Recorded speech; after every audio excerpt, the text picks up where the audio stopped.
MTB, what do you got going on here, bud? This is my Smith & Wesson 38J frame. It's rated for 38 plus P, correct? Yes. This is a plus P offering. This is, I think it's a 636 maybe? Something like that. Yeah. I don't think we quite remember, but it is the J-frame. It's got the internal double action only hammer system. Standard Smith & Wesson 5-shot capacity, ejector rod. This has the full shroud. It doesn't just have that little safety lug at the front. The reason it has a full shroud is because this is actually the ported model. This that's the power port is what they call that. I will say right off the bat, having shot this thing at night, you completely lose any night vision with that. So that is one thing I will say. I'm going to come on the other side of you. These are kind of a these are a very close range weapon. You only have 5 rounds. This is your quintessential concealed carry gun. This is the gun that you buy to carry when you know that you're really not going to carry anything else. For a while before micro autos started to become really popular and or reliable, because for years micro autos like the Colt Mustang, they were just underpowered. You had the choice between 380 and 32 ACP. So in this you got a full power 38, which was a very popular service cartridge at the time. And its compact design allowed you to carry 5 rounds of potent ammo over a 7-round stick mag of 32 ACP. Right. Now this size frame, the J frame, is available in 357 Magnum. It's also available in scandium frames if you want something lighter. This is the steel frame. The steel frames are the cheapest. I think that this came in at what? 4? Yeah, like an even 4, high 3s. And that was the ported model. The unported models are less. Comes in stainless, any color you want. You can get different grips so you can get your hand on the gun.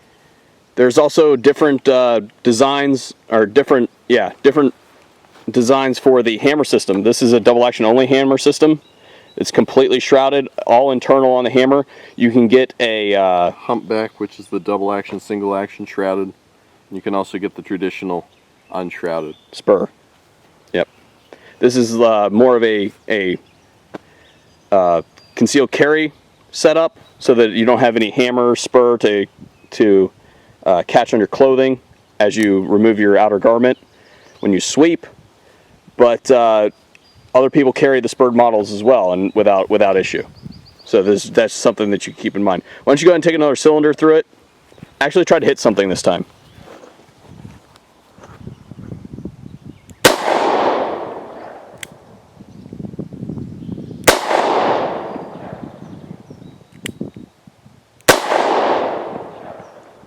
I'm trying for that gong and it's just not happening.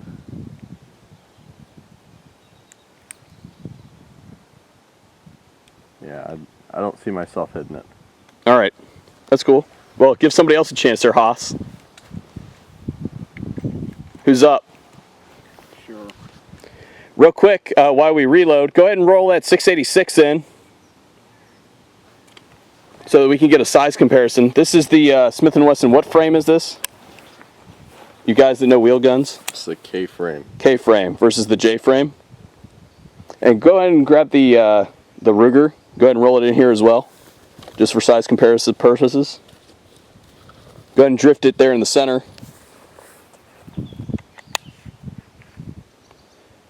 This is GP 100, 686, GP 100, and J frame. So there you go. Go ahead and load it up. And Wombat, go ahead and take a cylinder through, bud. Sure. Combat Wombat. Let's do some Smith & Wesson J-frame action here, bud. Yeah, an appropriate sized weapon for me. Absolutely, you small ass little bitch. That's rude.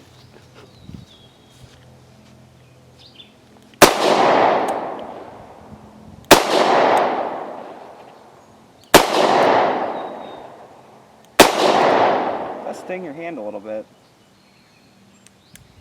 All right. Cool. mean, I like it. It's a really heavy trigger, which in a concealed carry weapon, for somebody like me, that's actually preferable. To have something that is going to resist you a little bit so that there's no accidents as you're drawing in a high stress situation. But yeah, the weight is really good. It fits a little baby hand like mine perfectly well. I like it. I like it a lot. All right, well, I'll take a cylinder. All right, just a couple rounds out of the J-frame.